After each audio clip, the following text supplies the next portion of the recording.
नमस्कार और स्वागत है इस चर्चा में। आज का विषय एक ऐसी समस्या है जिससे हम सब गर्मियों में कभी ना कभी जूझते हैं। बिल्कुल।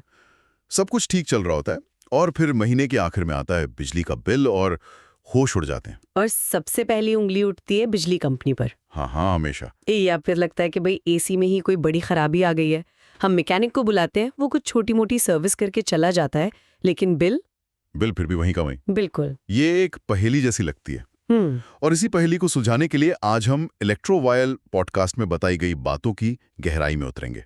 ये एक बहुत ही अच्छा शो है जो टेक्नोलॉजी और इलेक्ट्रॉनिक्स से जुड़े ऐसे ही भ्रम को आसान भाषा में समझाता है। हाँ, उनका मिशन ही लोगों को सही जानकारी देना है ताकि हम अंदाजे ना लगाएं। सही बात है, ताकि समस्या की जड़ तक पहुंच सकें। और एसी के मामले में जड़ अक्सर वहीं होती है जहां हम देख नहीं रहे होते। तो आज हमारा मकसद इलेक्ट्रोवायर के विश्लेषण के आधार पर उन छुपे हुए कारणों को उजागर करना है।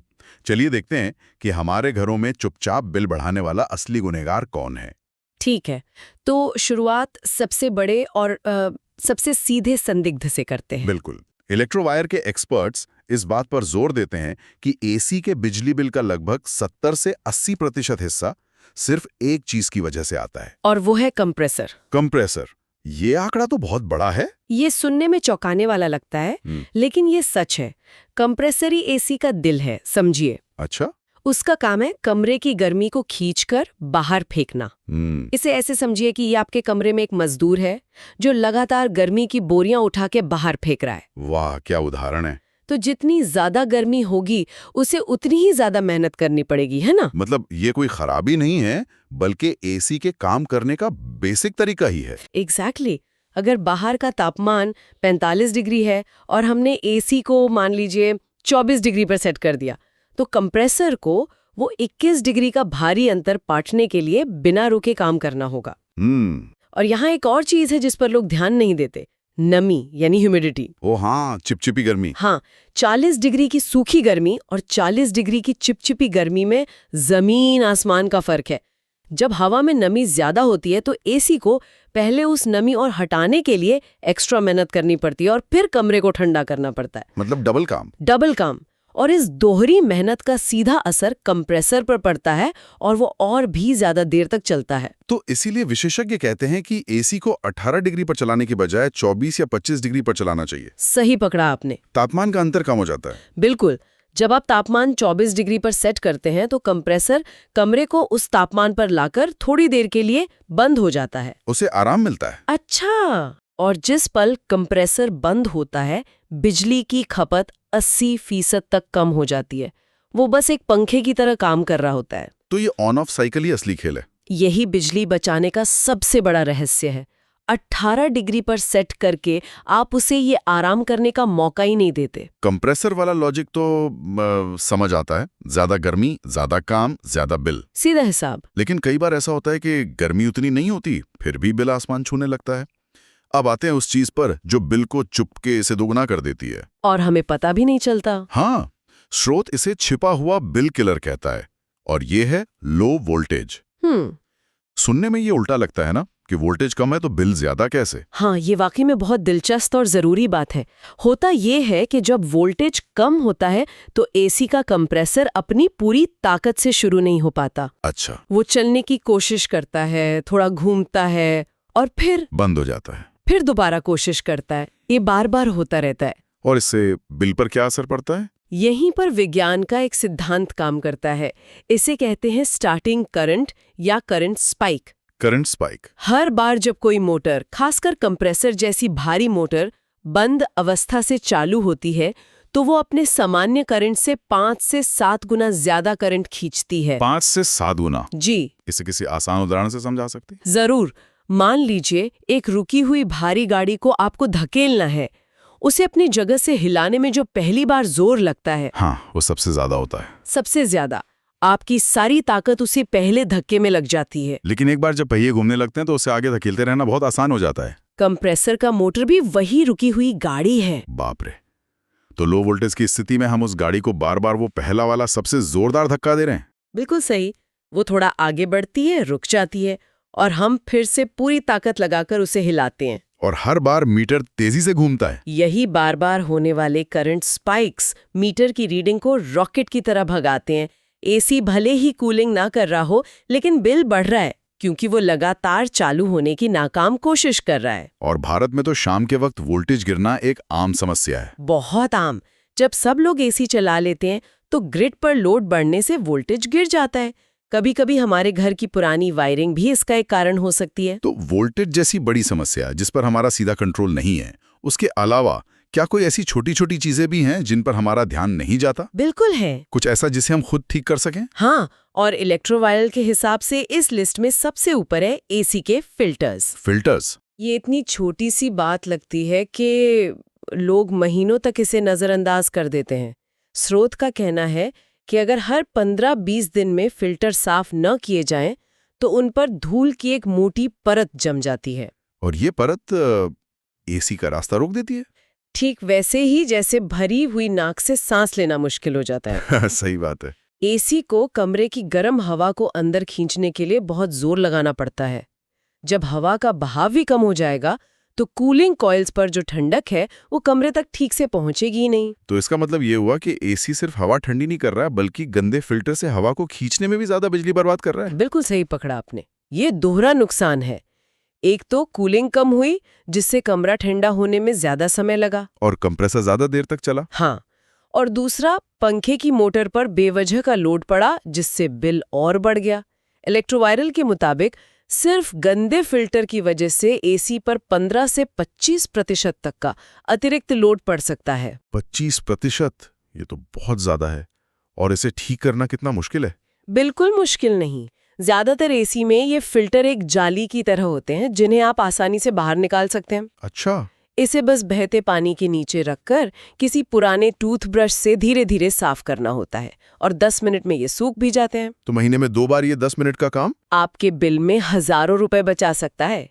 ईमानदारी से कहूं तो मैं भी कभी कभी भूल जाती हूं जब तक कि कूलिंग कम ना हो जाए, लेकिन स्रोत का ये 25% वाला आंकड़ा देखकर लगता है कि कैलेंडर में रिमाइंडर लगाना ही पड़ेगा। ये तो वाकई एक आसान उपाय है। ठीक है, तो हमने कंप्रेसर, वोल्टेज और फिल्टर की बात की। अब एक और उपकरण है जो लगभग हर एसी के साथ नजर आता है, स्टेबलाइजर। लेकिन एसी कंपनियां तो हमेशा स्टेबलाइजर लगाने को कहती हैं। क्या वो सिर्फ अपना प्रोडक्ट बेचने के लिए ऐसा करती हैं, या वाकई कोई वजह है?